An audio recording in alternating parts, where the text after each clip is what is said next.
नमस्कार मंडळी, तुमचं पुन्हा एकदा स्वागत आहे. तुम्ही माझ्या मागच्या रेसिपीच्या व्हिडिओला इतकं प्रेम दिलं की आज मी तुमच्यासाठी एक नवीन रेसिपी घेऊन आलेली आहे. आज मी बनवते तवा पुलाव, जो की झटपट होतो आणि चवीला एकदम भारी लागतो. त्यासाठी लागणारं साहित्य बघूयात. भिजवलेल्या लाल सुक्या मिरच्या, लसूण आणि कोथिंबीरच्या दांड्यांची पेस्ट करून घ्यायची. त्यानंतर कांदा, टोमॅटो, कोथिंबीर, गाजर, मटार आणि आपल्या आवडीच्या आणखीन भाज्या सुद्धा ऍड करू शकतो. सोबतच हळद घालून शिजवलेला भात आणि काही बेसिक मसाले. चला तर रेसिपीला सुरुवात करूयात.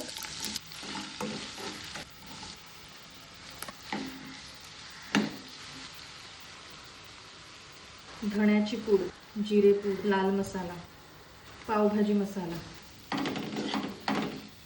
मीठ, परत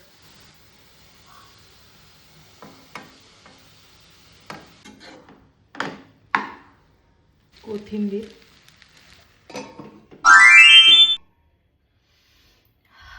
वास तर खूप भारी येतोय.